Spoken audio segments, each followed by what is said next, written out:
In the bustling mall's forgotten corner, between a shuttered GameStop and a flickering vending machine, sits James Miller's humble tech repair booth. At 48, he's the kind of man who fixes things others throw away, finding dignity in giving broken gadgets a second chance. His weathered hands tell stories of 1,000 repairs, while his quiet smile masks the weight of raising a teenage daughter alone. When an elegantly dressed woman rushes in with a malfunctioning laptop, James does what he's always done: helps without expecting anything in return. Little does he know that this simple act of kindness is about to change everything.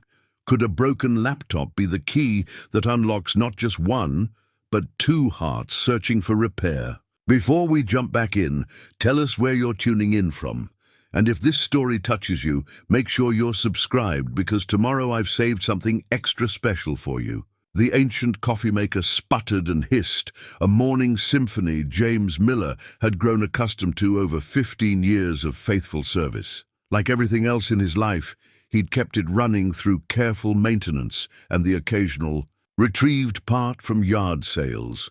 Dawn light filtered through the small window of their apartment above rosewood books, casting warm shadows across the worn linoleum countertop. "Dad, have you seen my calculus notebook?" Sarah's voice carried from her bedroom, accompanied by the familiar sound of drawers opening and closing. At 17, she was already everything he'd hoped she'd become: brilliant, determined, and kind, just like her mother had been. "Check under your physics textbook," he called back, pouring 2 cups of coffee, one black for himself, one with a generous splash of cream and sugar for Sarah. She'd started drinking coffee last year, insisting it was purely for academic purposes. James knew better. She was trying to seem more grown up, just as he had at her age. The apartment wasn't much: 2 bedrooms, a cramped kitchen, and a living room that doubled as James's home workshop. But they'd made it home. Photos lined the walls: Sarah's first day of school, science fair victories, father-daughter camping trips. Each image a testament to their journey together since Emily's passing 12 years ago. Sarah emerged from her room, calculator in one hand, notebook in the other. "Found it," she smiled, claiming her coffee cup. "You're still the best at finding things." "Comes with the territory," James replied, starting their breakfast ritual. 2 eggs each, toast, and whatever fruit was on sale at the corner market. "How's the scholarship application coming along?" Sarah's eyes lit up. "Almost finished. Mrs. Henderson stayed late yesterday to review my essay. She thinks I have a real shot at MIT. Her voice carried that mix of excitement and anxiety that seemed to color all conversations about college lately. James nodded, trying to mask his own anxiety. MIT was Sarah's dream, and she had the grades for it. The acceptance rate was daunting. Enough, but the financial reality was something that kept him awake at night. Even with scholarships, the numbers he'd run made his stomach turn. "Dad?" Sarah's voice pulled him back to the present. "You're doing that thing again." "What thing?" "That thing where you worry about money without saying you're worrying about money." She took a bite of toast. "I've been thinking maybe I could do community college first." "No." James's voice was firm but gentle. "We've talked about this. You apply where you want to apply. Let me worry about the rest."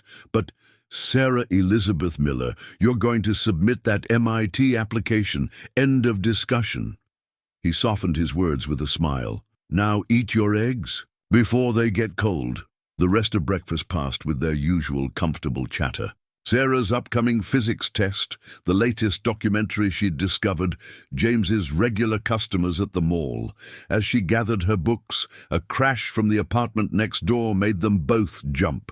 "Mrs. Chen's microwave again," Sarah said, rolling her eyes. "That's the 3rd time this month." James checked his watch. "I've got time before heading to the mall. Better see if she needs help." Sarah grabbed her backpack, then paused at the door. "Hey, Dad." "Thanks for everything." She hugged him quickly, then disappeared down the stairs, her footsteps echoing through the old building. James stood for a moment in the quiet apartment, surrounded by the remnants of their morning routine. The coffee maker gave one last contented gurgle, as if agreeing that despite all their challenges, they were doing all right. Grabbing his tools, he headed next door to Mrs. Chen's apartment. Another day of fixing things was about to begin, and James wouldn't have it any other way. After all, in a world where most people threw broken things away, he'd made a life out of believing everything deserved a second chance at working right. James unlocked his booth at exactly 9:30 a.m., just as he had every morning for the past 8 years. The vintage multimeter his father had given him took its place of honor on the counter, a reminder of simpler times when electronics were built to last, and repairs were a matter of course, not convenience. "Morning, James," Mr. Peterson waved as he passed, mall walking group in tow. "Still good for Friday? The wife's sewing machine's acting up again." "Always," James replied, settling into his morning routine. He arranged his tools with practiced precision, screwdrivers aligned by size, specialized picks in their leather roll, spare parts in carefully labeled drawers. The booth might be small, but every inch had its purpose. The mall was quiet this early, save for the distant hum of the cleaning crew's buffer and the soft jazz playing from the mall speakers. Perfect time for catching up on his backlog. He pulled out Mrs. Rodriguez's tablet, screen cracked but salvageable, and began the delicate work of separation and repair. "There you are." Linda from the coffee kiosk appeared with his usual morning coffee. "On the house today. You saved my son's gaming console last week, remember?" James tried to decline, but Linda had already disappeared, leaving the steaming cup on his counter. That was the thing about small towns. Kindness had a way of coming back around, even when you weren't looking for it. The morning progressed steadily. A teenager with a water-damaged phone. It just stopped working, she claimed, though James could smell the chlorine. An elderly gentleman struggling with his grandson's birthday present. A drone that refused to sync. A harried mother with 3 kids and a tablet that had met an unfortunate end beneath a sippy cup. Each item told a story, and James listened to them all. The teenager admitted to the pool incident when James explained how he could tell. The elderly man shared stories about his own father's repair shop while James walked him through the drone's setup. The mother relaxed as her children became fascinated by James's careful disassembly of their tablet. "You're a miracle worker," she said when the tablet powered up. "Good as new, no miracles," James replied, his standard response. "Just patience and the right tools." Around noon, Tommy from the food court brought him a sandwich. Payment for fixing the register last month when their regular tech support wanted to charge emergency rates. James had done it for free, of course, but the mall's workers had their own way of keeping accounts. He was halfway through his lunch when Gloria shuffled in, clutching her ancient laptop. At 83, she was his oldest regular customer, still writing romance novels on a machine that had seen better days during the Bush administration. "James, dear," she began, placing the laptop before him like an offering. "It's making that sound again." He smiled, already reaching for his screwdrivers. "The fan bearing's probably loose again. How's chapter 12 coming along?" "Oh." Her eyes lit up. "My hero just discovered his love interest has been secretly running a detective agency all along.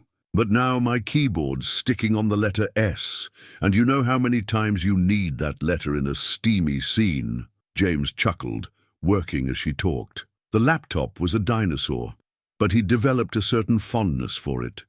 Like Gloria herself, it refused to give up just because newer models had come along. A young couple stopped by with questions about data recovery from a corrupted hard drive. Their wedding photos were at stake. 5 years of memories trapped in a device that wouldn't boot. James quoted them his usual rate, then cut it in half when he saw their faces fall. "But how will you make any profit?" the husband asked. James shrugged. "Some things matter more than profit." He thought of Sarah's college fund, still woefully short, but pushed the worry aside. Some decisions weren't about money. As afternoon settled in, he tackled his more complex repairs. A gaming console with a fried motherboard that everyone else had declared hopeless. A smartphone with a mysterious battery drain that had stumped 3 other repair shops. Each problem was a puzzle, and James had always been good at puzzles. The multimeter caught the light as he worked, its worn brass fittings gleaming dully. His father's voice echoed in his memory. "Electronics are just like people, son. Sometimes they just need someone to take the time to understand what's really wrong." James smiled at the memory. His father would have loved to see this. His son, carrying on the family tradition of fixing broken things, even if the technology had changed. The world might be rushing toward disposable everything, but here, in his little corner of the mall, James was keeping something valuable alive. The simple belief that most things, with enough care and attention, could be made right again. The afternoon lull had just settled in when James heard the clicking of heels against tile, rapid and purposeful. Looking up from a particularly stubborn iPhone repair, he saw her, a woman who seemed somehow both perfectly in place and utterly foreign to the mall's modest setting. Her charcoal grey suit spoke of boardrooms rather than food courts, and the laptop she clutched was a top-of-the-line model that cost more than James made in 2 months. But it was her expression that caught his attention, a familiar mix of frustration and desperation that crossed all social boundaries when technology failed at precisely the wrong moment. "Excuse me," she said, slightly breathless. "I know this is short notice, but is there any chance you can help?" She placed the laptop on his counter with the careful reverence of someone handling a crucial tool rather than a luxury item. "I have a presentation in—" She checked her watch. 3 hours, and suddenly it won't boot up. James gestured to the chair he kept for customers. "Mind if I take a look?" She glanced at the chair, then at her watch again. "I should really find an official service center, which would take at least 2 days to even look at it." James finished already, reaching for his tools. 3 hours, you said? Something in his calm confidence made her pause. She nodded, perching on the edge of the chair as if ready to flee at any moment. "I'm James," he offered, opening the laptop with practiced care. "And you are?" "Elizabeth," she replied, then added almost reluctantly, "Elizabeth Chen." The laptop's chassis was warm to the touch, too warm. James didn't need his father's multimeter to diagnose this problem. He'd seen it 100 times before. "When did you last shut it down completely?" "Shut down?" Elizabeth frowned. "I always just close the lid." James nodded, hiding his smile. Some things were universal, regardless of the price tag. "First thing we'll try is a proper cooling down period. While we wait, want to tell me about this presentation?" "It's—" She hesitated, then seemed to decide that conversation was better than watching him work in silence. "It's about implementing sustainable practices in tech manufacturing, reducing waste, extending product life cycles, ethical repair policies." James's hands paused briefly over the keyboard. "Sounds like something worth saving." "It is." For the first time, her professional demeanor cracked slightly. "This could change how our entire industry approaches repairs and sustainability. If I can just get the board to listen." Working steadily, James extracted the solid-state drive while they talked. Elizabeth's passion for her project was evident, even if she was careful not to mention her company's name or her position. He found himself sharing his own perspectives on repairs, built from years of hands-on experience. "You know," he said, carefully reinstalling the drive after checking its connections, "most people don't realize that fixing things is about more than just replacing parts. Sometimes it's about understanding why something stopped working in the first place." Elizabeth leaned forward slightly. "What do you mean? Take your laptop. Sure, it overheated because you never fully shut it down. But the deeper issue is that manufacturers don't make it clear enough how important that is. They assume everyone knows, or they figure it's easier to sell a replacement than educate users." A strange expression crossed Elizabeth's face. "You sound like you've given this some thought." James shrugged, pressing the power button. The laptop hummed to life, its screen brightening. Hard not to, in my line of work. Every day I see people ready to throw away perfectly good devices because they think repair is too expensive or too much trouble. Elizabeth quickly checked her files, relief visible on her face when she found everything intact. How much do I owe you? No charge, James said, already turning to his next repair. Just remember what we talked about when you give that presentation. Maybe mention that sometimes the best solutions are the simple ones. She stood, smoothing her suit. I can't just... Sure you can, he smiled. Consider it my contribution to sustainable practices. Elizabeth studied him for a moment, then carefully placed her business card on his counter. Thank you, James. You've given me a lot to think about. As she walked away, her heels clicking with renewed purpose, James glanced at the card. The embossed logo made his eyes widen slightly, but he simply tucked it into his drawer. Rich or poor, CEO or intern, everyone's. Technology needed fixing sometimes. That's what his father had taught him, and that's what he'd always believe. Besides, he had 3 more repairs to finish before picking up Sarah from her study group. The world of corporate presentations and boardrooms could wait. He had his own small corner of the universe to maintain. Evening settled over the apartment like a worn blanket, comfortable in its familiarity. James sat at the kitchen table, surrounded by the day's quiet aftermath. Sarah's college application spread across one half, his repair ledger open on the other. The business card from earlier caught his eye, its golden emboss catching the light. Elizabeth Chen, CEO, Tech Future Industries. Dad, you won't believe what happened today. Sarah burst in from her room, waving a letter. Her enthusiasm, momentarily, pushed aside his thoughts about the mysterious CEO. Remember that essay I wrote about sustainable technology and ethical manufacturing? James smiled, thinking of his earlier conversation. The one you stayed up until midnight perfecting? Mrs. Henderson submitted it to that national STEM competition, and I made the finals. She thrust the letter into his hands, practically bouncing. First prize is a full scholarship to any participating university. And guess what? MIT is on the list. Pride swelled in his chest, momentarily drowning out the constant worry about college costs. That's my girl. Have you told Grandma Rose yet? Called her right after school. She cried, of course. Sarah dropped into the chair across from him, her eyes falling on his ledger.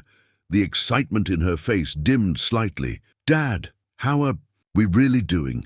And don't say fine like you always do. James closed the ledger, choosing his words carefully. We're managing. The booth's steady, and I've got that weekend work at Mr. Wilson's computer shop. I saw you skip lunch again today, she said quietly. I'm not a kid anymore, Dad. I know what sacrifices you're making. Before he could respond, a frantic knock interrupted them. Through the door's frosted glass, they could make out Mrs. Chen's distinctive silhouette. James. Oh, James, are you home? It's smoking again. Sarah rolled her eyes affectionately. Go, save another microwave. We'll finish this talk later. In Mrs. Chen's apartment, the ancient microwave sat accusingly on her. The counter, a thin tendril of smoke rising from its vents. The elderly woman wrung her hands. I only wanted to heat my tea, then it made that terrible noise again. Let's take a look, James said soothingly, already reaching for his toolkit. As he worked, he noticed something odd. A sleek black car, parked across the street, its tinted windows reflecting the streetlights. In all his years in the neighborhood, he'd never seen anything quite so expensive parked there. Mrs. Chen followed his gaze. Oh, it's been there all afternoon, very mysterious. My soap operas never have such interesting developments. James refocused on the microwave, but something nagged at the back of his mind. The business card in his ledger seemed to weigh heavier, somehow. Back in his apartment an hour later, Sarah had fallen asleep on the couch, her college applications still scattered around her. James carefully gathered them up, pausing at her STEM competition essay. The title caught his eye.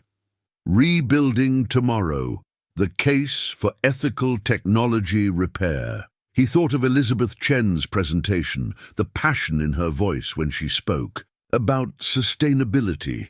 The universe had a funny way of weaving connections, his father used to say. Like circuits on a motherboard, everything connected somewhere if you looked hard enough. A message notification lit up his ancient phone. Mr. Wilson asking if he could cover an extra shift this weekend. The pay would be good, but it would mean missing Sarah's science club presentation. Before he could respond, another text came through from an unknown number. Thank you for today. The presentation was a success. Your insights about repair education made quite an impression. E.C. James stared at the message, wondering how she'd gotten his number, then remembered he always wrote it on the repair receipts, even for free fixes. He typed and deleted several responses before settling on a simple, "Glad I could help." The black car was still there when he went to close the blinds. In the streetlight's glow, he could just make out a figure in the back seat, the blue light of a laptop screen illuminating their face. Sarah stirred on the couch. "Dad, what's wrong?" "Nothing," he said, drawing the blinds. "Just thinking about coincidences."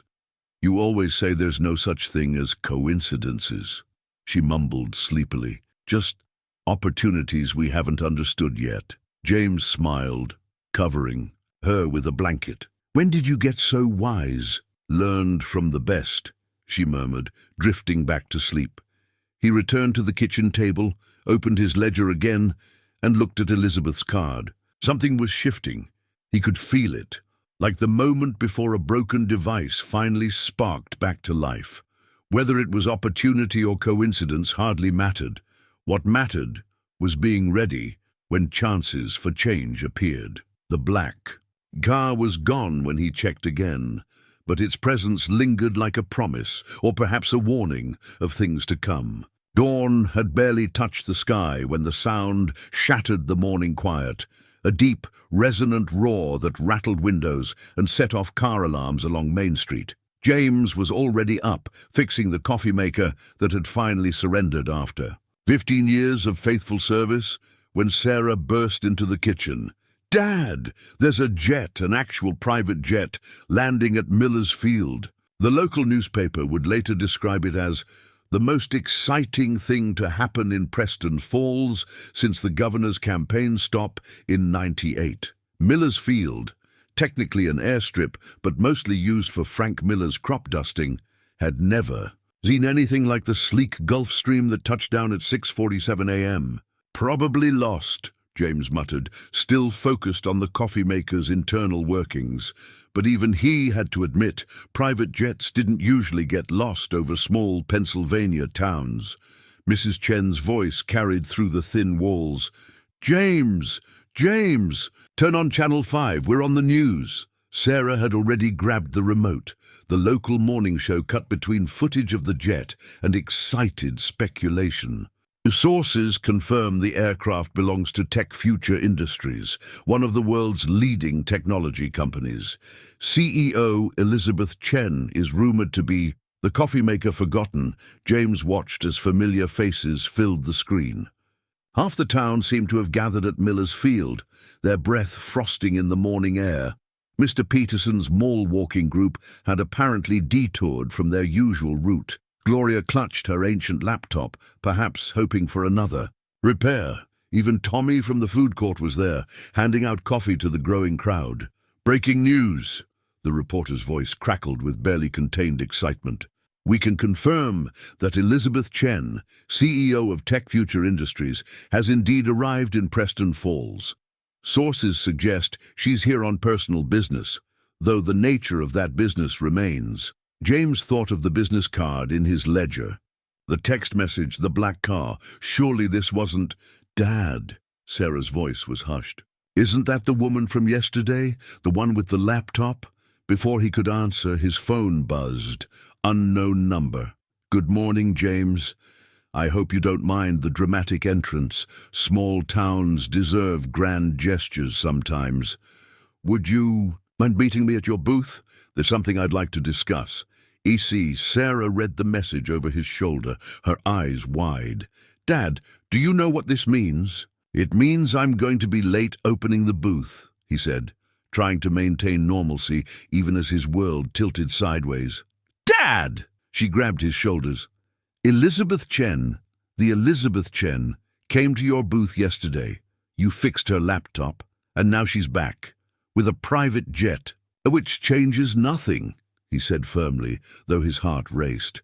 "I've got repairs scheduled, people counting on me." Sarah gave him the look she reserved for when she thought he was being particularly dense. "Those people are all at Miller's. Field right now, watching history happen.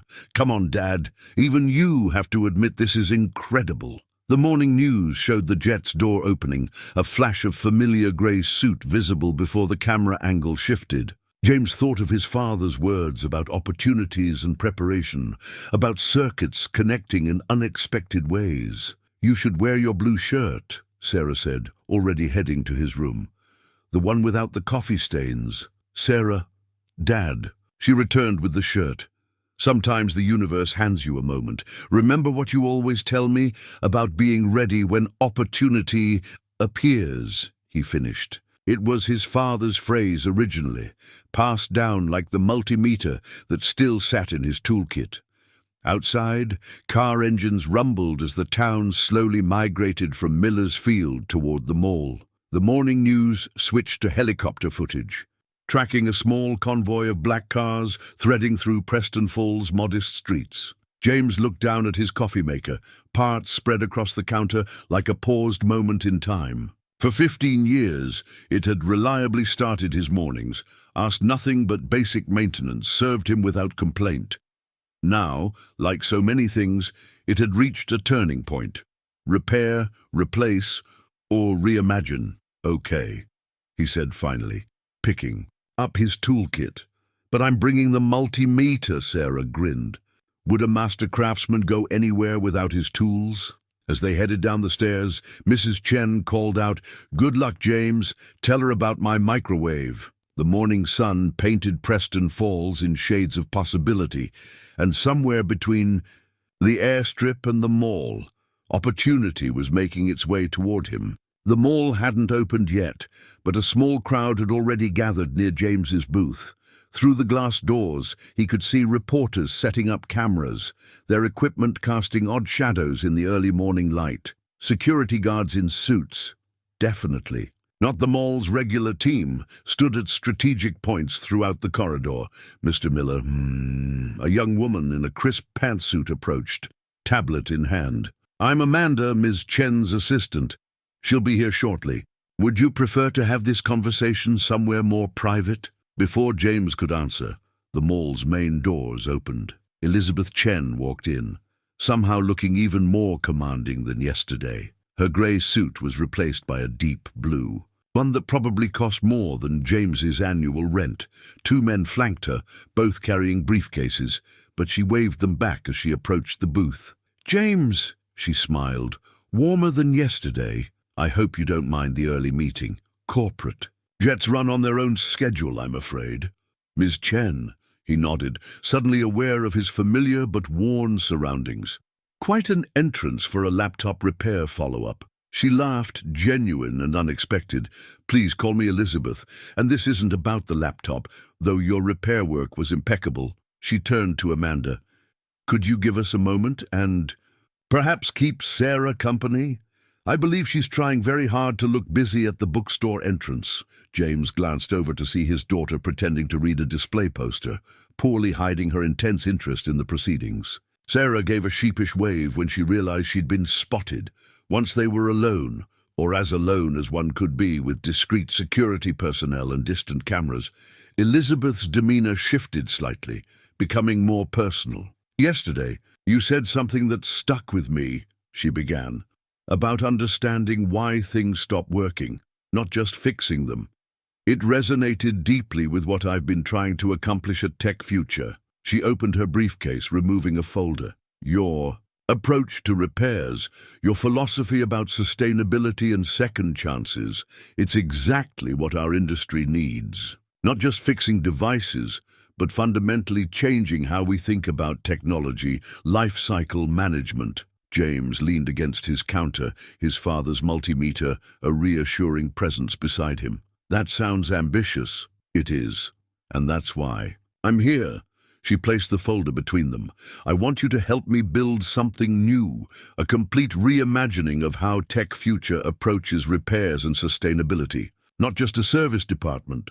A whole new division focused on extending product life cycles, educating users, and making repairs accessible to everyone. She opened the folder, revealing detailed proposals and contracts. Full creative control over the division. A team of engineers at your disposal. Resources to implement your ideas on a global scale. She paused, meeting his eyes. And a salary that would make any college tuition concerns disappear. James's hand drifted to the multimeter, his father's voice echoing in his memory. Sometimes the biggest opportunities come disguised as impossible choices. Why me? He asked finally. There are thousands of qualified engineers. Engineers we have, Elizabeth interrupted gently. What we need is someone who understands the human side of technology. Someone who sees repair as more than just a business transaction, she smiled. Someone who fixes CEO laptops for free because he believes in the principle of it. James thought of Sarah's college dreams, of all the devices he'd saved from landfills, of his father's lessons about responsibility and opportunity. It would mean leaving Preston Falls. The main office is in Boston, Elizabeth confirmed, but think of what you could build. A network of repair centers, training programs, sustainability initiatives, your philosophy scaled to help millions. She hesitated, then added more softly, and MIT has an excellent engineering program, I hear. The morning sun had finally reached the booth, warming the tools James had arranged so carefully over the years. Each one had a story, a purpose, a memory attached, but tools, his father always said, were meant to build things, not anchor you in place. I'd need time, he said carefully, to think it through. Talk to Sarah, of course. Elizabeth stood, straightening her suit. Take the weekend, review the proposal, ask questions. I'll be in Boston, but you have my number. She paused, then added with a slight smile. And James, the salary offer on page 3? It's negotiable. I believe in paying for expertise. As she turned to leave, she glanced at the multimeter. Vintage Fluke 87. Your father's? James nodded, surprised. My grandfather had the same model in his repair shop in Taiwan. Some tools never go out of style. She handed him her card, a different one this time, with her direct line. Like some principals. The crowd outside had grown, phones recording, through the glass, but Elizabeth seemed to take it in stride. At the door, she turned back one last time. Oh, and James, thank you again for fixing my laptop. You were right. Sometimes the simple solutions are the best ones. After she left, James sat in his booth, surrounded by the familiar tools and parts that had defined his life for so long. Through the glass, he could see Sarah deep in conversation with Amanda, her face alight with possibilities. The proposal folder sat before him, heavy with promise and change. Like any good repair job, he knew, the first step was understanding exactly what needed fixing and what was already working just fine. The weekend crept by like molasses in January. James sat at his kitchen table late Sunday night, surrounded by the artifacts of his decision-making process. Elizabeth's proposal folder, Sarah's college applications, and an old family photo album he hadn't opened in years. His coffee had gone cold, forgotten during hours of deliberation. The photo that held his attention showed his father's repair shop. Murray's Fix-It, the hand-painted sign proudly proclaimed. A teenage James stood beside his father, both holding tools, both smiling at some long-forgotten joke. The multimeter now sitting on his table was visible in the background, already old even then.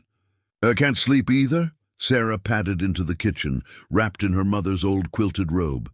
Just thinking, James replied, turning another page in the album. About Boston? Sarah pulled up a chair, tucking her feet underneath her like she used to do as a child. Or about leaving. The question hung in the air, heavy with implications. The mall's regular customers had been stopping by all weekend, each visit feeling increasingly like a goodbye. Mrs. Chen had brought dumplings, insisting that Boston wouldn't have ones quite as good. Gloria had tearfully declared she'd never trust another person with her ancient laptop. Even Mr. Peterson's mall walking group had modified their route to pass by the booth more frequently, as if memorizing its presence. "Your grandfather sold his shop too, you know," James said finally, tapping the photograph, "when the big box stores came to town. Everyone thought he was giving up, but he saw it differently. What did he see? An opportunity to teach others. He spent his last 10 years training repair technicians for those same stores. Said he was scaling up his impact, though we didn't use fancy corporate terms like that back then." Sarah studied the proposal folder. "Is that what Ms. Chen is offering? A chance to scale up your impact?" "Among other things." James pulled out the salary page, still stunned by the number of zeros. "She's offering security, Sarah, real security. Your college, your future." "Dad," Sarah's voice was firm, "you know I got that scholarship interview next week. And community college is still not an option," James interrupted, then softer. "Not anymore, at least." He stood, walking to the window. The street below was quiet, but he could picture the usual morning scene. Mr. Peterson's group power walking past. Tommy delivering yesterday's unsold pastries to the shelter. Mrs. Chen practicing Tai Chi in the small courtyard. A community built one relationship at a time. "You know what scares me most," he admitted. "Not the change, not Boston, not even the corporate world. It's the idea that I might be betraying something. A principle, a way of life, like replacing. Something that could be fixed."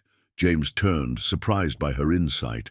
"Something like that." Sarah joined him at the window. "You always tell people that sometimes fixing things means understanding why they broke in the first place. Maybe," she hesitated, choosing her words carefully, "maybe this is like that. Maybe the whole system is what needs fixing." From his table, his father's multimeter caught the streetlight, its worn brass fittings gleaming softly. James remembered Elizabeth's words about her grandfather's identical model, about principles that never go out of style. "When did you get so wise?" he asked, pulling Sarah into a half-hug. "Must be those repair shop genetics." She grinned, then grew serious. "Dad, whatever. You decide, I'm with you, but I saw your face when Ms. Chen talked about building something bigger, about helping more people.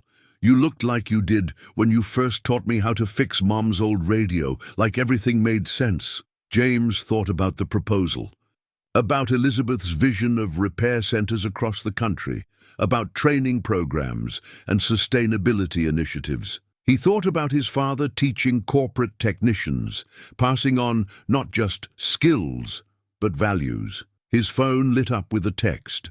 "Decision time approaching. Remember, some things are worth rebuilding from the ground up. EC." Sarah read the message over his shoulder. "She doesn't give up easily, does she?" "No." James smiled slightly. "She doesn't." He picked up the multimeter, feeling its familiar weight. Tools were meant to build things, not anchor you in place. His father had taught him that.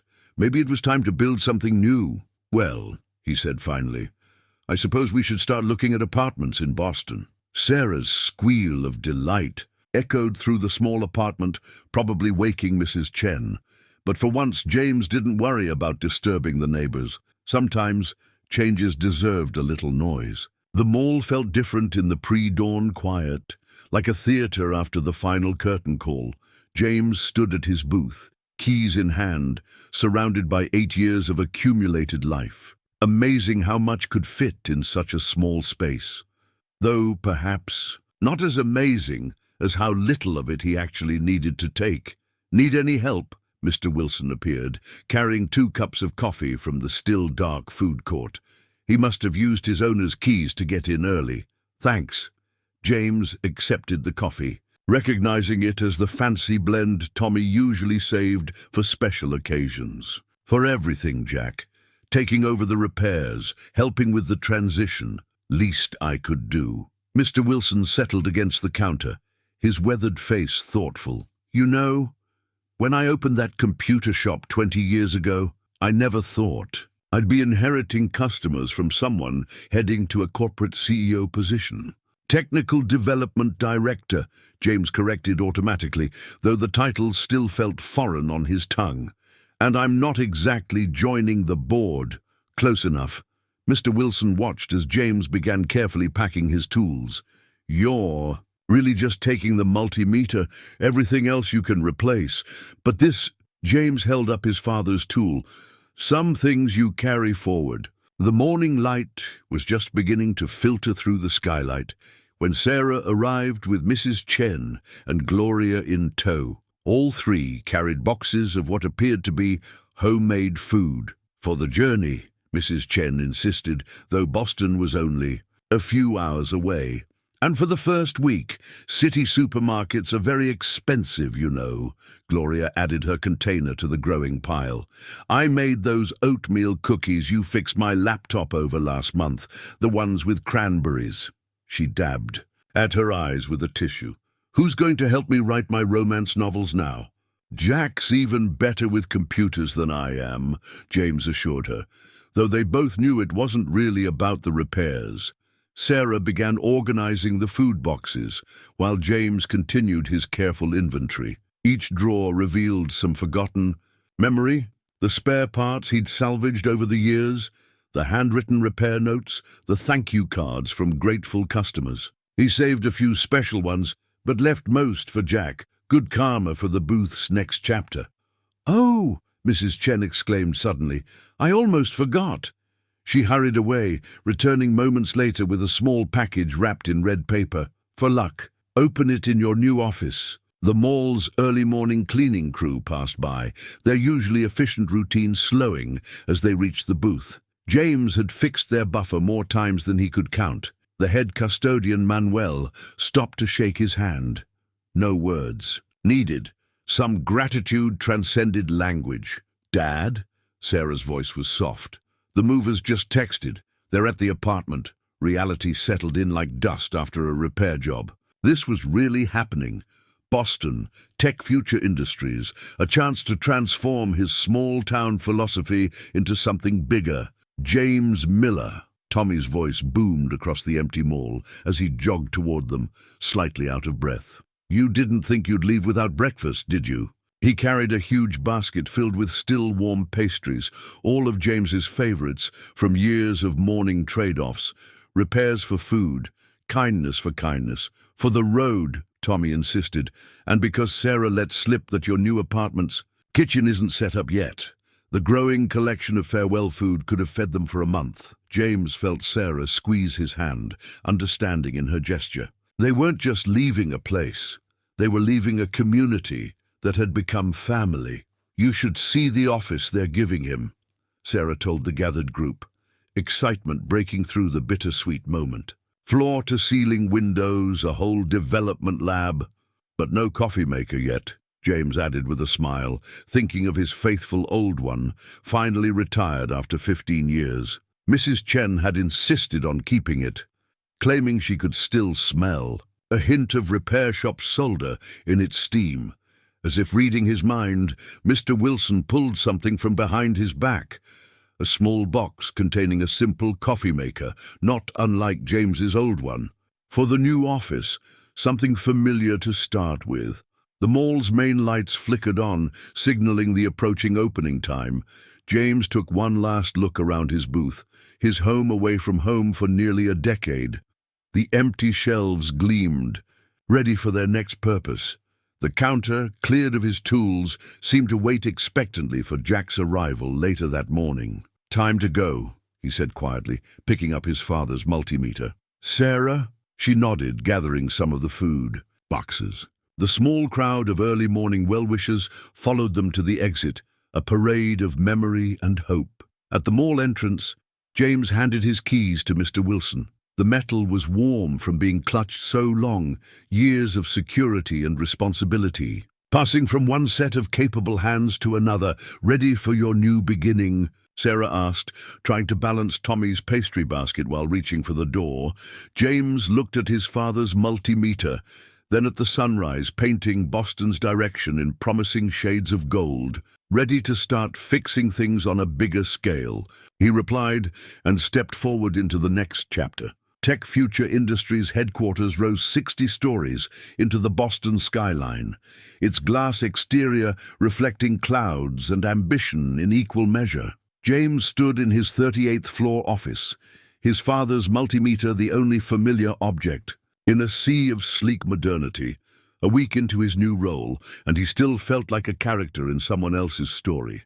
Mr. Miller, his new assistant Kevin, appeared at the door. The product development team is ready for your presentation. James nodded, adjusting his tie.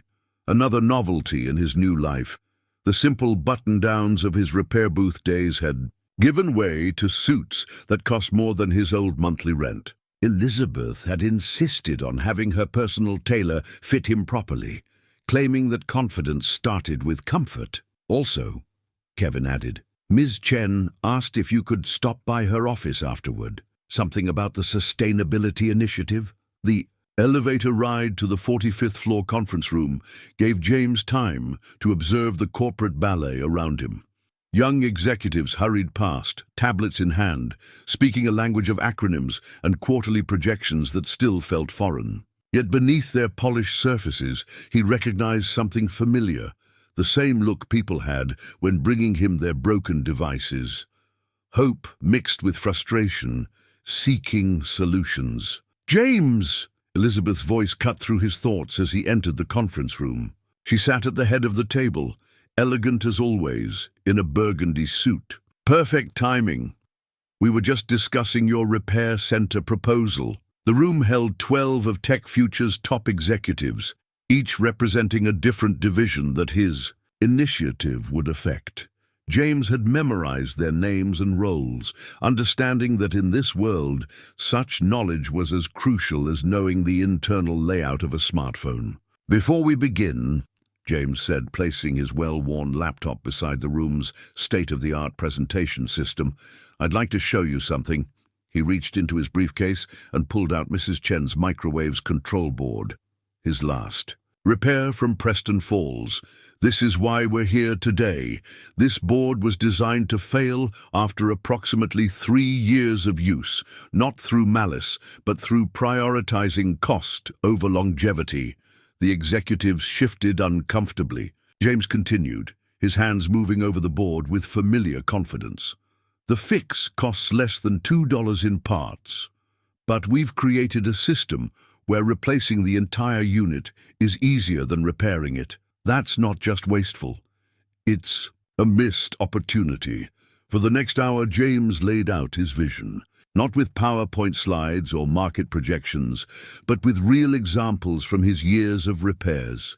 Each piece of salvage technology told a story of waste, of potential, of connection.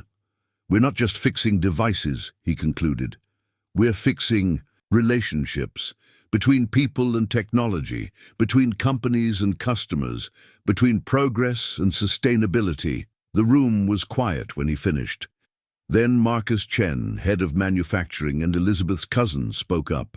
This is all very idealistic, Mr. Miller, but the costs will be offset by customer loyalty and reduced materials waste, Elizabeth interrupted smoothly. James, wait for me in my office. We should discuss implementation details. In Elizabeth's office half an hour later, James watched Boston's afternoon traffic far below. They think I'm naive, he said without turning around. They think you're disruptive, Elizabeth corrected, joining him at the window. Which is exactly why I hired you. The old ways aren't working, James. We need someone who sees both the forest and the trees, or in your case, both the devices and the people who use them. She handed him a folder. Your budget approval came through, double what we initially discussed. James raised an eyebrow. The board agreed to that? Let's just say your presentation about Mrs. Chen's microwave was very convincing, Elizabeth smiled. Sometimes the simplest examples are the most powerful. A notification popped up on James's phone. Sarah sending a photo of her MIT campus tour group. Her early admission interview had gone well. The tour, just a formality now. Another piece of their new life falling into place. You know, Elizabeth said, noting the photo, there's a reason I pushed for that budget increase. The Repair Center initiative needs someone to oversee technical education programs, someone who understands both the engineering and the human elements, someone young, perhaps with fresh perspectives. James looked up sharply. Sarah's 17, and brilliant from what I hear. The internship would start next summer, assuming she's interested. Perfect timing for an MIT freshman, don't you think? Before James could respond, Kevin appeared, with urgent papers requiring Elizabeth's attention. She turned to leave, then paused. Oh, and James, the tie looks good on you, but don't let the suit change how you see things. That's not why you're here. Alone in her office, James touched his father's multimeter in his pocket.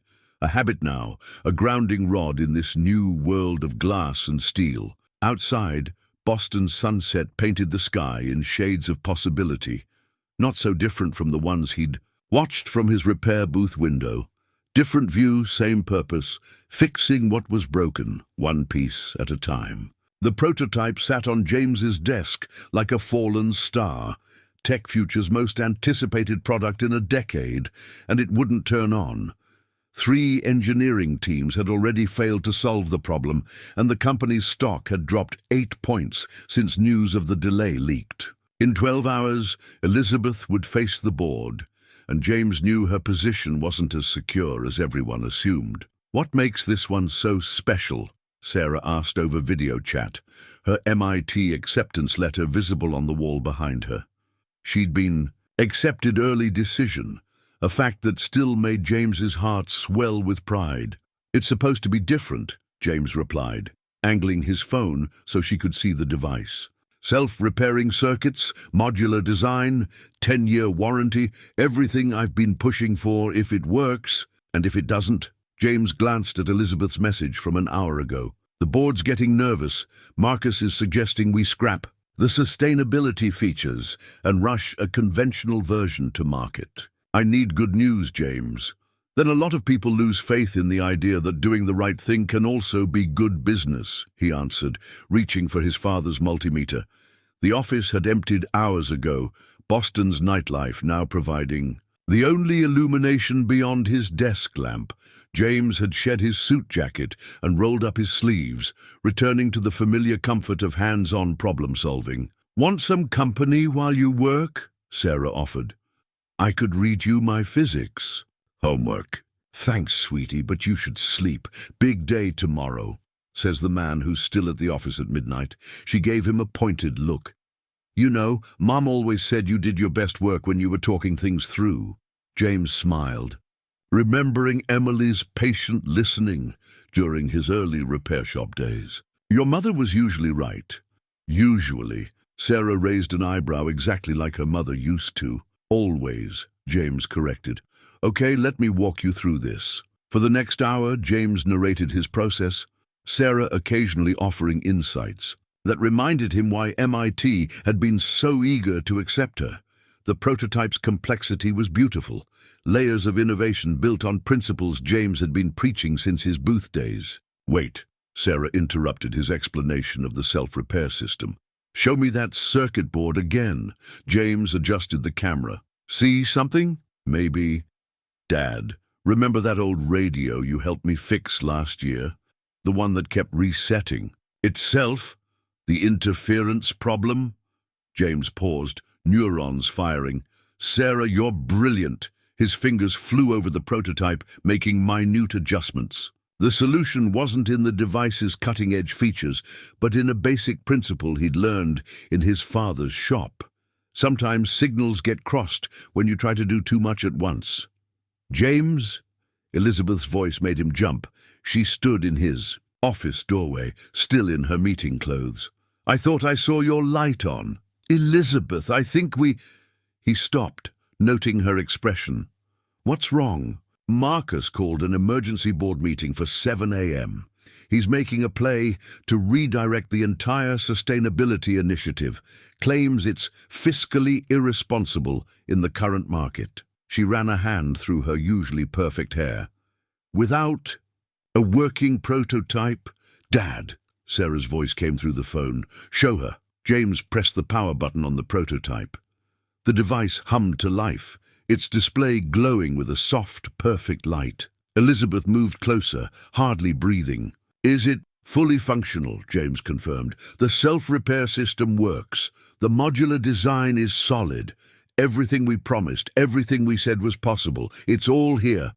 "How did you—" "Sometimes you need to step back to see the simple solution," James said. "Sarah helped me spot it." Elizabeth picked up the prototype with reverent hands. "Do you know what this means? This isn't just a product, it's proof that sustainability and profitability can coexist, that doing the right thing isn't just good. Ethics, it's good business." She placed the device carefully back on the desk and did something very un-CEO-like. She hugged James. "Thank you," she whispered. "Dad?" Sarah's voice held a mix of amusement and satisfaction. "I should go to bed. Looks like you've got some board meeting prep to do." After ending the call, James and Elizabeth spent the next 2 hours preparing their presentation. The prototype sat between them, a bridge between old values and new possibilities. "No," Elizabeth said as they finished. "I knew you were the right choice when you fixed my laptop for free. Not because of the repair itself, but because you took the time to explain why it had failed in the first place." "Old habits," James shrugged. "Good habits," she corrected. "Ones this company needs." She gathered her papers, then paused at the door. "The board meets in 4 hours. Get some rest, James. Tomorrow we change the future of technology repair. One device at a time?" He smiled. "One principle at a time," she replied. "And James?" "Sarah's internship offer. After tonight, I'm thinking we might need to adjust the job title. Technical Innovation Consultant has a nice ring to it." After she left, James sat with the prototype, his father's multimeter beside it. 2 generations of fixing things, of believing that broken didn't mean finished. Tomorrow would bring its own challenges. But for now, in his quiet office high above Boston, everything worked exactly as it should. The prototype sat on James's desk like a fallen star, Tech Future's most anticipated product in a decade, and it wouldn't turn on. 3 engineering teams had already failed to solve the problem, and the company's stock had dropped 8 points since news of the delay leaked. In 12 hours, Elizabeth would face the board, and James knew her position wasn't as secure as everyone assumed. "What makes this one so special?" Sarah asked over video chat, her MIT acceptance letter visible on the wall behind her. She'd been accepted early decision, a fact that still made James's heart swell with pride. "It's supposed to be different," James replied, angling his phone so she could see the device. "Self-repairing circuits, modular design, 10-year warranty, everything I've been pushing for if it works, and if it doesn't." James glanced at Elizabeth's message from an hour ago. "The board's getting nervous. Marcus is suggesting we scrap the sustainability features and rush a conventional version to market." "I need good news, James." "Then a lot of people lose faith in the idea that doing the right thing can also be good business," he answered, reaching for his father's multimeter. The office had emptied hours ago, Boston's nightlife now providing the only illumination beyond his desk lamp. James had shed his suit jacket and rolled up his sleeves, returning to the familiar comfort of hands-on problem-solving. "Want some company while you work?" Sarah offered. "I could read you my physics." "Homework." "Thanks, sweetie, but you should sleep. Big day tomorrow," says the man who's still at the office at midnight. She gave him a pointed look. "You know, Mom always said you did your best work when you were talking things through." James smiled, remembering Emily's patient listening during his early repair shop days. "Your mother was usually right." "Usually." Sarah raised an eyebrow exactly like her mother used to. "Always," James corrected. Okay, let me walk you through this. For the next hour, James narrated his process, Sarah occasionally offering insights that reminded him why MIT had been so eager to accept her. The prototype's complexity was beautiful, layers of innovation built on principles James had been preaching since his booth days. Wait, Sarah interrupted his explanation of the self-repair system. Show me that circuit board again. James adjusted the camera. See something? Maybe. Dad, remember that old radio you helped me fix last year? The one that kept resetting itself? The interference problem? James paused, neurons firing.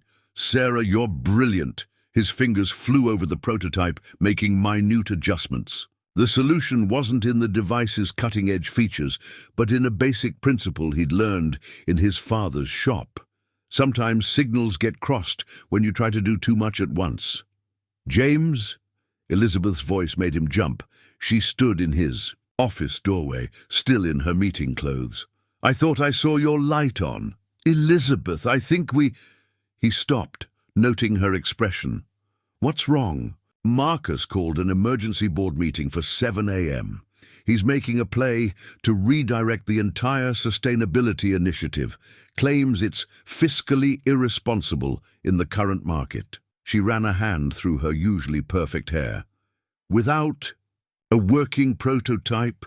Dad, Sarah's voice came through the phone. Show her. James pressed the power button on the prototype. The device hummed to life, its display glowing with a soft, perfect light. Elizabeth moved closer, hardly breathing. Is it fully functional? James confirmed. The self-repair system works. The modular design is solid. Everything we promised, everything we said was possible. It's all here. How did you... Sometimes you need to step back to see the simple solution, James said. Sarah helped me spot it. Elizabeth picked up the prototype with reverent hands. Do you know what this means? This isn't just a product. It's proof that sustainability and profitability can coexist. That doing the right thing isn't just good. Ethics, it's good business. She placed the device carefully back on the desk and did something very un-CEO-like. She hugged James. Thank you, she whispered. Dad? Sarah's voice held a mix of amusement and satisfaction. I should go to bed. Looks like you've got some board meeting prep to do. After ending the call, James and Elizabeth spent the next 2 hours preparing their presentation. The prototype sat between them, a bridge between old values and new possibilities. No, Elizabeth said as they finished. I knew you were the right choice when you fixed my laptop for free. Not because of the repair itself, but because you took the time to explain why it had failed in the first place. Old habits, James shrugged. Good habits, she corrected. Ones this company needs. She gathered her papers, then paused at the door. The board meets in 4 hours. Get some rest, James. Tomorrow we change the future of technology repair. One device at a time, he smiled. One principle at a time, she replied. And James? Sarah's internship offer. After tonight, I'm thinking we might need to adjust the job title. Technical Innovation Consultant has a nice ring to it. After she left, James sat with the prototype, his father's multimeter beside it. 2 generations of fixing things, of believing that broken didn't mean finished. Tomorrow would bring its own challenges. But for now, in his quiet office high above Boston, everything worked exactly as it should. The corporate memo landed like a thunderbolt on a clear day. James read it 3 times, each review making his stomach sink further. The accusations were carefully worded, but clear. Conflict of interest, preferential contract allocation, inappropriate, personal relationships affecting business decisions. It's Marcus, Elizabeth said, pacing her office. She'd shed her usual composed demeanor, anger and hurt, visible in every movement. He's using our dinner as leverage, claims the entire sustainability. Initiative is compromised by us, James finished quietly. Outside the floor-to-ceiling windows, storm clouds gathered over Boston, matching the mood within. The dinner had been perfect. Intimate conversation over candlelight, shared stories about their father's repair shops, laughter about Sarah's latest, text updates demanding details. They'd even planned a second date. Now, barely 12 hours later, their professional and personal worlds were colliding in the worst possible way. "He's presenting to the board tomorrow," Elizabeth continued, "using the repair center contracts as evidence. Claims we favored small businesses over corporate partners because of your emotional attachment to your old community." "Those businesses were the most qualified," James protested. "We vetted every application, followed every protocol." "I know," Elizabeth stopped pacing, "but Marcus has turned it into a narrative about fiscal responsibility versus sentimental choices. He's pushing for a complete review of the initiative, suggesting we pause all current projects." James's phone buzzed, Sarah sending her usual morning message. His thumb hovered over the screen, unsure how to tell her that their carefully built new life might be unraveling. "There's more," Elizabeth said softly. "The board, they're suggesting separating our departments, moving the repair initiative under Marcus's division." The implication was clear. Everything they'd built together, all their shared dreams of changing how people thought about technology and sustainability, would be stripped down to mere profit margins. A knock at the door made them both jump. Kevin entered, his usually cheerful face serious. "Miss Chen, the board members are asking about the quarterly projections and there are reporters in the lobby. Someone leaked the memo." Elizabeth's professional mask slipped back into place, but James caught the flicker of pain in her eyes. "Tell them I'll have a statement shortly." "And James," she hesitated, "maybe we should postpone any personal—" "Of course," he said quickly, professionally, as if his heart wasn't cracking like a dropped smartphone screen. "I should review those contract files anyway." Back in his office, James found himself holding his father's multimeter, its familiar weight offering little comfort. His computer chimed with incoming emails, support from repair center partners, confused questions from team members, a particularly painful note from Gloria asking if this meant her laptop repairs would have to go somewhere else now. "Dad," Sarah's voice came through his phone's speaker. "I saw the news. Are you okay?" James stared at the wall of certificates and commendations they'd earned over the past months. Proof of concept, proof of success, proof that doing the right thing could also be good business. "I don't know, sweetie. Is it true? About you and Miss Chen, we had dinner once, and now Marcus is using it to attack everything you've built," Sarah finished. Her voice held a familiar determination, the same tone she'd used when defending her MIT dreams. "Dad, remember what you taught me about complex repairs? Document everything," James said automatically. "Create a clear trail of—" He stopped. "An idea forming." "Exactly," Sarah said. "You kept records of everything, right? Every decision, every contract evaluation?" James was already pulling up files. "Every single one, including Marcus's rejected proposals for automated replacement programs instead of repairs." "Good." Sarah's smile was audible. "Now, about Ms. Chen." "Sarah, I can't—" "Dad," her voice softened. "You always say the hardest part of fixing something is deciding it's worth the effort. Is this worth fixing?" Before he could answer, his office door opened. Elizabeth stood there, looking both vulnerable and determined.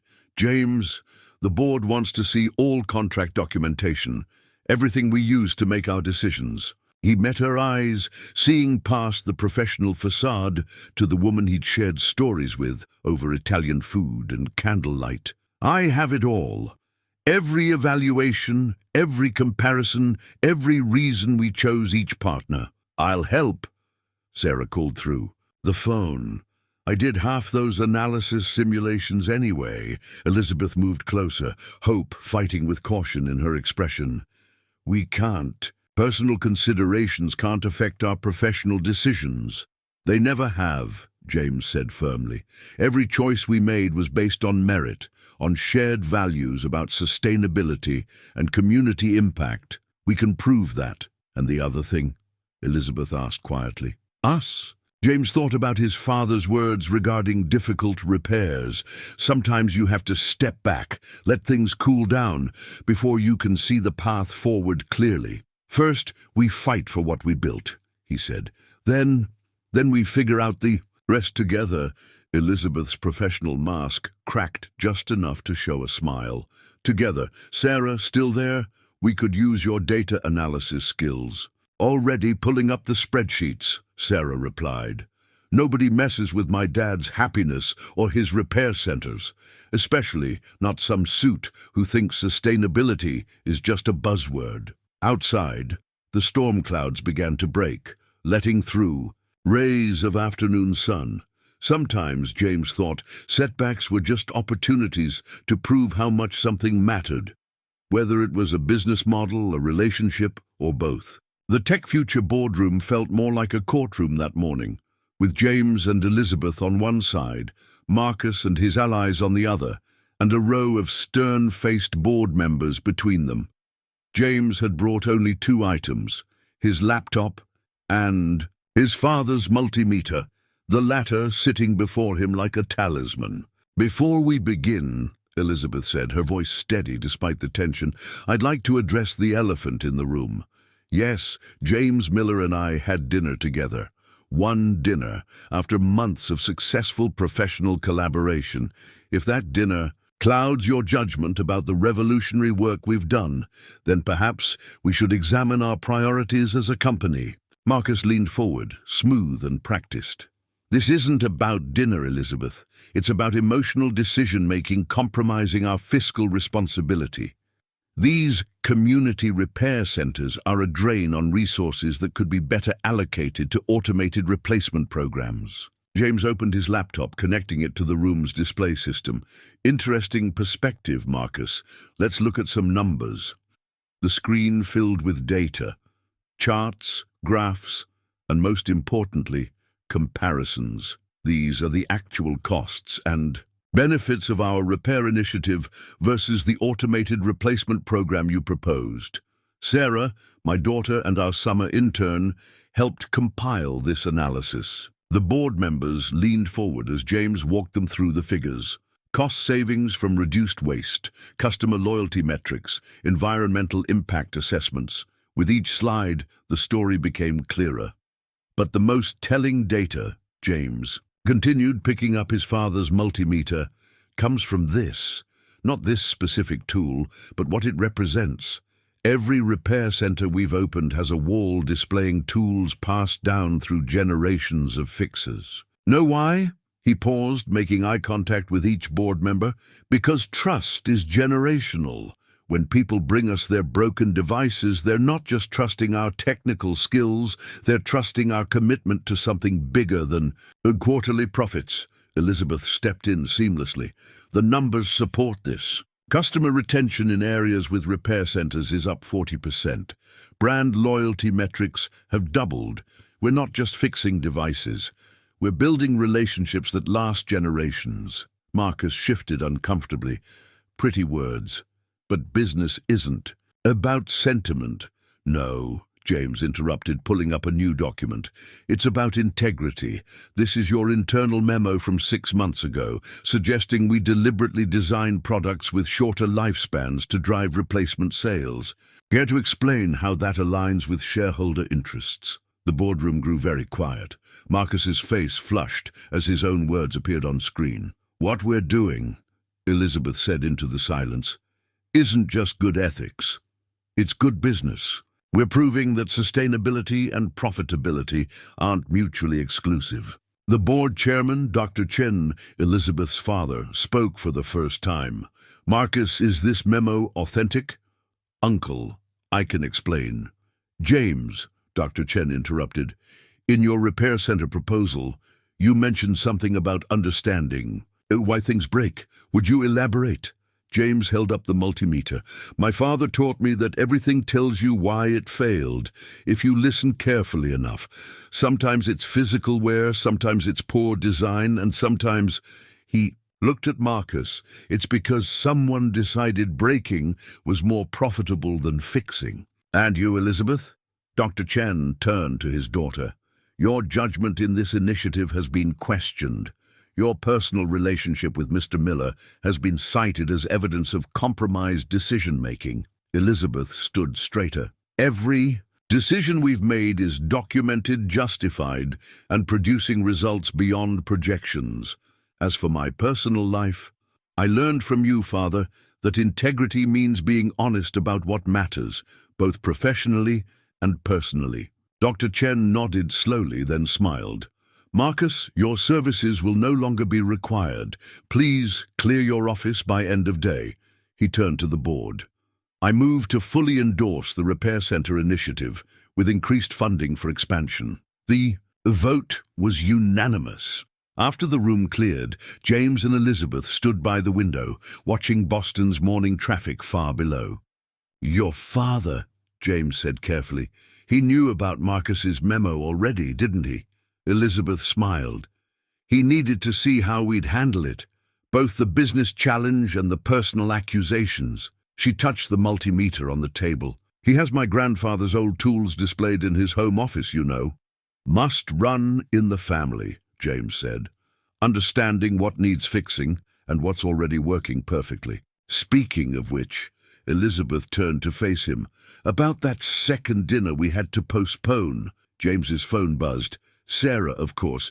Did you win? Did you save the company? More importantly, did you save your love life? Details, Dad. Elizabeth read the message over his shoulder and laughed. She's going to be an incredible asset to the company one day.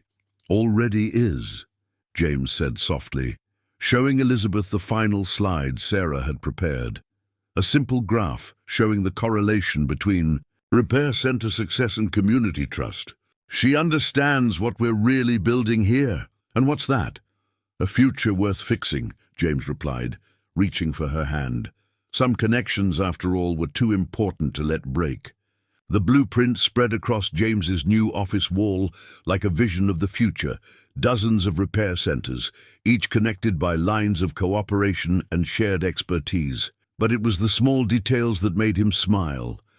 Dedicated training areas, with walls displaying legacy tools, community education spaces, and apprenticeship programs for local youth. Admiring your handiwork? Elizabeth asked from the doorway. Since the board meeting 2 weeks ago, she'd taken to dropping by more casually, their professional rhythm enhanced rather than complicated by their growing personal connection. Our handiwork? James corrected, making space for her at the blueprint. Sarah's latest simulation shows we can have 20 centers operational by year's end. Elizabeth traced one of the connection lines with her finger. Speaking of Sarah, have you seen her proposal for the education program? She's suggesting we partner with technical schools, create a certification path for repair specialists. Like a modern version of my father's apprenticeship program. James nodded, thinking of the old shop where he'd learned his trade. Actually, I wanted to show you something. He led Elizabeth to a covered display case in the corner. This arrived this morning from Preston Falls. Removing the cloth, he revealed a carefully preserved sign, Murray's Fix-It Shop, where broken things find new life. Your father's shop sign, Elizabeth said softly, recognizing it from his stories. Mrs. Chen found it in her basement of all. And places. Apparently she bought it at the auction when the shop closed, kept it all these years, just in case. He chuckled. She said it was waiting for the right moment. Elizabeth studied the sign. Its hand-painted letters faded but still clear. We should display it in the first new center, along with my grandfather's sign from Taiwan. She paused, then added, Dad found it last weekend. He thinks it's time to show people where all this really started. The personal significance wasn't lost on either of them. Dr. Chen's endorsement had extended beyond the boardroom to quiet family dinners, where James found himself welcomed not just as a business partner, but as something more. Actually, James said, I had another idea. He pulled up a new design on his tablet. What if each repair center told a story? Not just our family's stories, but the community's story. Local repair shops that closed, tools that were passed down, techniques that were almost lost. A living history of fixing things, Elizabeth finished, catching his vision. Showing that what we're building isn't new. It's a revival of something valuable we almost lost. Exactly. Sarah's already creating a database. People are sending in photos, tools, stories. It's becoming more than just repair centers. It's becoming a movement. Elizabeth's hand found his, a gesture that felt increasingly natural. You know, when I brought you that broken laptop, I thought I was just finding someone to fix a computer. Instead, you fixed an entire industry, James suggested with a smile. We fixed it, she corrected. All of us. You, me, Sarah, every person who believed that broken doesn't mean finished. James's phone buzzed. Another update from Sarah. MIT's interested in collaborating on the certification program. Also, when are you two announcing your engagement? The betting pool at the office is getting ridiculous. Elizabeth laughed, reading the message. Your daughter is nothing if not direct. Gets it from her mother, James said softly, then paused. Emily would have loved all this, you know. The repair centers, the education programs, the way it's all coming together. Tell me about her? Elizabeth asked, leading them to the comfortable chairs they'd added to his office for their frequent strategy sessions. For the next hour, James shared stories about Emily, her passion for teaching, her belief in second chances, her influence on Sarah's determined spirit. Elizabeth listened, adding her own memories of her late mother, two women they'd lost too soon, but whose values still shaped their lives. They'd probably be running this whole program better than we are, James concluded. Maybe, Elizabeth smiled. But I think they'd be proud of what we're building. Not just the centers, but everything. The blueprint caught the afternoon light, casting subtle shadows that made the connection lines seem to move, like a living network of possibility. James thought about paths taken and choices made, about broken things made whole again, about love lost and found. You know, he said, Sarah's right about one thing. We should probably make some announcements soon about us, about the program expansion, about us first, Elizabeth said firmly, because Sarah's other text is right too. The office betting pool is getting out of hand. Kevin's tracking spreadsheet crashed the server yesterday. James laughed, then grew serious. You're sure? About all of it? Elizabeth stood, pulling him up with her. She walked them to the blueprint, their shared vision spread out before them. Some things you just know are worth fixing, worth building, worth fighting for. This program, this mission, this relationship. I'm sure about all of it, even the complicated parts. Especially those, she smiled.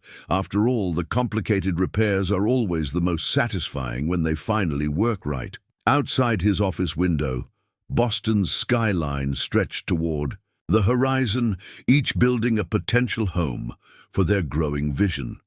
But it was here, in this moment, that the future felt most real.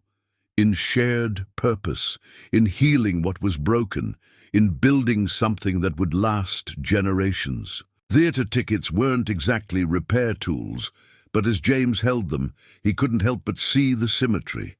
Their first official date, no business discussions allowed, Sarah had insisted, would be at Boston's historic Orpheum Theatre, watching a play about second chances and renewed beginnings. It's not too fancy, he asked Sarah over FaceTime, adjusting his tie for the third time. No suit jacket this time. Elizabeth had specifically requested James from the repair shop, not James, the corporate director. Dad, Sarah rolled her eyes. You fixed the theatre's vintage sound system last month.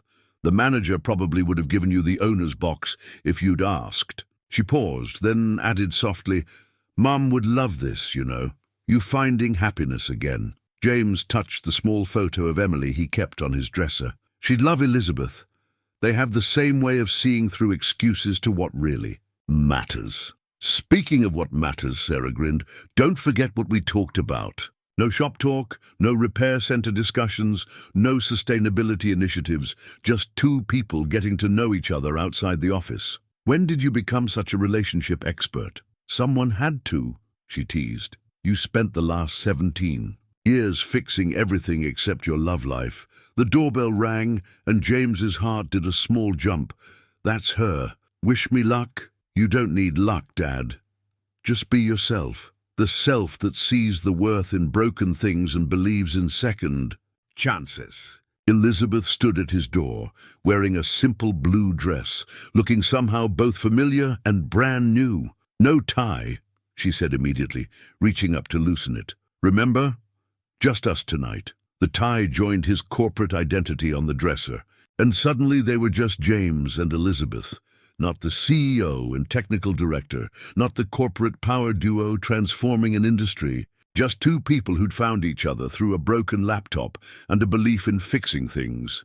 The evening air held the first hint of autumn as they walked to the theater, her hand comfortable in his. They talked about everything except work, childhood, memories, favorite books, the small coincidences that had shaped their lives. My mother used to say that broken hearts were like broken machines, Elizabeth shared as they found their seats. The repair isn't about making them new again, but about making them work better because of what they've been through. Smart woman, James said. She and my father would have had fascinating conversations, like we do. Elizabeth's eyes held a warmth that had nothing to do with business partnerships. Better, James smiled. They wouldn't have taken months to admit they were falling in love. The words slipped out naturally, hanging in the air between them like a truth finally spoken. Elizabeth's hand tightened in his. Well, she said, her voice soft but sure, some repairs take time to get right. The play was beautiful, but James would remember more about how Elizabeth leaned against his shoulder during the second act, how she wiped away tears during the emotional climax, how her laughter at the comic relief felt like a private gift. After, they walked through the public garden, the late-night landscape creating a bubble of privacy in the heart of the city. Sarah texted during intermission. Elizabeth admitted. Wanted to know if we'd stopped being ridiculous and admitted our feelings yet? James laughed. She's been my relationship coach through all this. Apparently I needed the help. We both did. Elizabeth stopped by the lake, moonlight playing, on the water. You know, that day you fixed my laptop, I wasn't just impressed by your technical skills. It was the way you listened, really listened, to what I was trying to accomplish. No one in the corporate world had done that in years, and I was captivated by how passionate you were about making real change, James said. Not just talking about sustainability, but willing to rebuild an entire industry to make it happen. We make a good team. We make a good everything, James corrected, drawing her closer. The kiss, when it came, felt like the final piece of a complex repair falling perfectly into place. When they parted, Elizabeth's smile held the same satisfaction she showed when one of their initiatives succeeded perfectly. Sarah's going to be insufferable about this, James murmured. She already is. She's been texting me advice for weeks. Elizabeth laughed. Yesterday, she sent me a detailed analysis of why we're perfect for each other, complete with charts. That's my girl. Never met a problem she couldn't solve with enough data. They walked home hand in hand, talking about everything and nothing, the future stretching before them like a blueprint filled with possibility. Sometimes, James thought, the best repairs weren't about fixing what was broken, but about building something entirely new from the pieces life gave you. The house keys felt significant in James's hand, brass, not electronic, because some things were better kept traditional. The Victorian in Cambridge hadn't been his first choice. Too grand, he'd argued. Or Elizabeth's, too much renovation needed, she'd worried, but Sarah had taken one look and declared it perfect. It's literally a metaphor for your relationship, she'd said during the final walkthrough. Beautiful bones, need some fixing, but absolutely worth the effort. Then she'd promptly claimed the third-floor bedroom with the bay window overlooking the MIT campus, for visits during breaks, of course. Now standing in the foyer with Elizabeth, watching the moving trucks pull away, James understood what Sarah had seen. Like everything in their lives, the house was about potential, about taking something old and respected and giving it new purpose. Your father's multimeter definitely belongs here, Elizabeth said, placing the cherished tool on the mantelpiece next to her grandfather's model. The two instruments, nearly identical despite their separate journeys, caught the morning light filtering through antique windows. "First repair?" James asked, noting how the chandelier swayed slightly off-center. Elizabeth smiled, sliding her arms around his waist. "Later. First, I want to show you something." She led him to what would be their shared home office, where a large package waited, wrapped in familiar red paper. "Mrs. Chen sent it," she explained, "said it was time." Inside, they found his father's old workbench logbook, its pages filled with decades of repair notes, customer stories, and wisdom passed down through generations. But it was what lay beneath that caught James's breath: his mother's wedding. "A ring, which he'd thought lost years ago, Emily knew," he said softly, reading the note tucked inside. "She gave it to Mrs. Chen for safekeeping, asked her to save it until James's heart was ready for repair." Elizabeth touched the ring gently. "She must have known you'd need time, that some fixes can't be rushed. Like us?" "Like us." She smiled, and then reached into her pocket, "which makes this rather perfect timing." She pulled out a small box of her own. "I was going to wait, make some grand gesture, but here feels right. Now feels right." The ring inside was elegant but understated, exactly what he would have chosen. "Elizabeth, marry me, James," she said simply. "Help me build something that will last generations in every way that matters." He answered by sliding his mother's ring onto her finger, a perfect fit that seemed somehow inevitable. Her ring found its home on his hand moments later, both of them laughing through tears at their shared timing. Sarah's FaceTime call came seconds later, as if she'd been watching through some cosmic security camera. "Finally! Do you know how hard it was keeping both your proposal plans secret from each other? Also, I already drafted designs for the repair center we're building in the carriage house out back." "The what?" James asked. "Oh." Sarah looked sheepish. "Surprise. Elizabeth's wedding. Gift to you. I might have helped with the permits, and the equipment list, and the community education program proposal." Elizabeth laughed at James's expression. "I was going to surprise you next week. It's perfect, really. Historic building, prominent. Location walking distance to MIT for student apprenticeships. And convenient for family dinners," Sarah added, "because obviously I'm apprenticing there every break. Someone has to keep you two focused on actual repairs instead of just making heart eyes at each other." After ending the call and promising Sarah veto power on wedding colors, James and Elizabeth stood in their new home, surrounded by boxes and potential and love. Through the windows, Cambridge bustled with academic energy, while the carriage house waited patiently for its new purpose. "You know," James said, "when you brought me that laptop, if someone had told me this was where it would lead, you'd have fixed it anyway," Elizabeth finished, "because that's who you are, who we are. We fix things, we build things, we make things better." Speaking of fixing things, James gestured to the chandelier with an exaggerated sigh. Elizabeth grabbed his father's multimeter from the mantelpiece. "First repair in our new home? Seems auspicious." As they worked together, falling into their familiar rhythm of collaboration and companionship, James thought about cycles and repairs and love, about how sometimes the most important fixes weren't about broken things at all, but about building connections, about creating spaces where things could be made whole again. The chandelier chimed softly as they adjusted it, its crystals catching the light like promises. Outside, autumn painted Harvard Square in shades of gold and possibility, while inside, two families' legacies of fixing things merged into something new and wonderful. Some repairs, James knew now, weren't about restoring what was lost, but about creating something that had never existed before, something even better, stronger, and more beautiful for having been built together.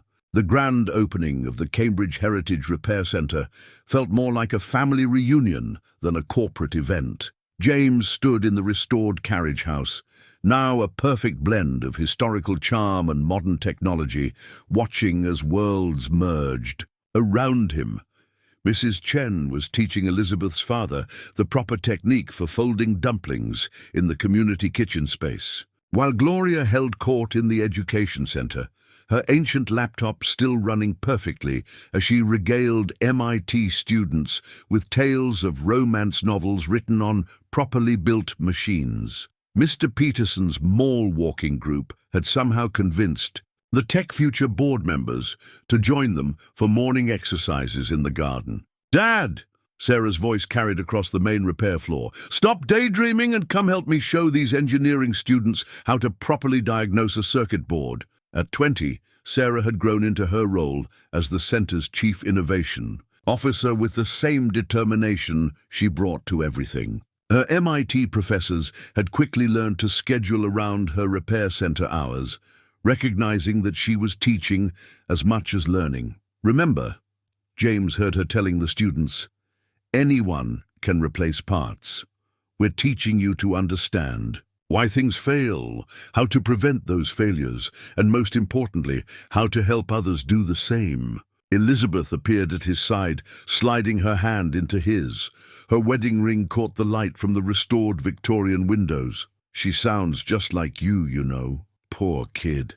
James smiled, squeezing her hand. "Though I think she's got more of her mother in her than she realizes. Emily always could command a room while teaching." Speaking of teaching, Elizabeth nodded toward the front door, where a familiar face had just appeared. Jack Wilson stood awkwardly in the entrance, holding a box of old repair manuals. "Heard you might be able to use these," he said gruffly, "for the historical display." James crossed to his old friend, embracing him warmly. "You're late. First class of small business owners starts in 10 minutes. Pretty sure you promised to teach them about inventory management?" Jack's eyes widened. "You still want—" "Of course we do," Elizabeth joined them. Who better to teach sustainable business practices than the man who kept independent repair shops alive when everyone else was closing down? The morning unfolded like a well-maintained mechanism, each part working in harmony. Local shop owners learned alongside corporate executives. Teenagers taught retirees about smartphone diagnostics, while elderly craftsmen demonstrated soldering techniques that had nearly become lost arts. "You know what this reminds me of?" Sarah said during a quiet moment as they watched the busy repair floor from the mezzanine. "Your old booth. Same energy, same purpose, just bigger." James touched his father's multimeter, now mounted alongside Elizabeth's grandfather's, in a place of honor. Below them, a wall of photographs told the story of repair through generations. Murray's Fix-It Shop, the Chen family store in Taiwan, James's mall booth, and dozens of other local repair shops that had shaped their communities. "We're not just fixing devices anymore," Elizabeth said, joining them. "We're fixing the relationship between people and technology, between progress and preservation, between profit and purpose. Between past and future," Sarah added, then grinned. "Speaking of which," she pulled out her tablet, showing them the latest data. "The Preston Falls Centre opens next month, and guess who's running it?"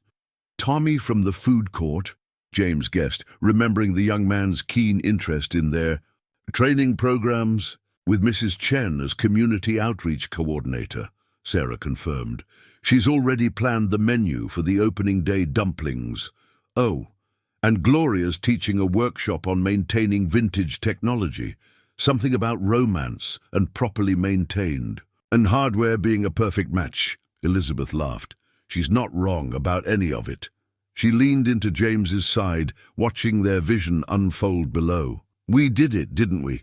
Actually change things?" "You did more than change things," Dr. Chen said, approaching with a stack of international press coverage.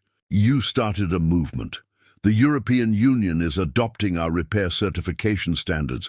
Asian markets are implementing similar programs. Even our competitors are realizing that sustainability isn't just good ethics. It's good business. And good love stories, Sarah added with a wink, dodging her father's playful swat. As the day wound down, James found himself back on the main floor, helping a young girl repair her grandmother's music box. "See?" he explained, showing her how the mechanism worked.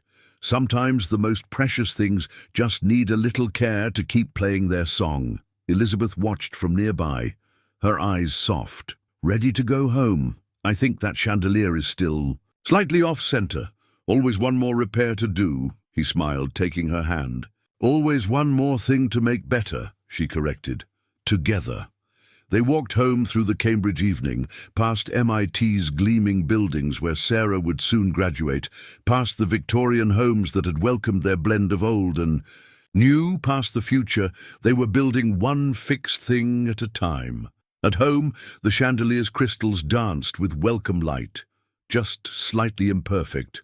A reminder that sometimes the most beautiful things weren't about perfection, but about the joy of continuous improvement, of caring enough to make things better, of loving what was broken until it sang again.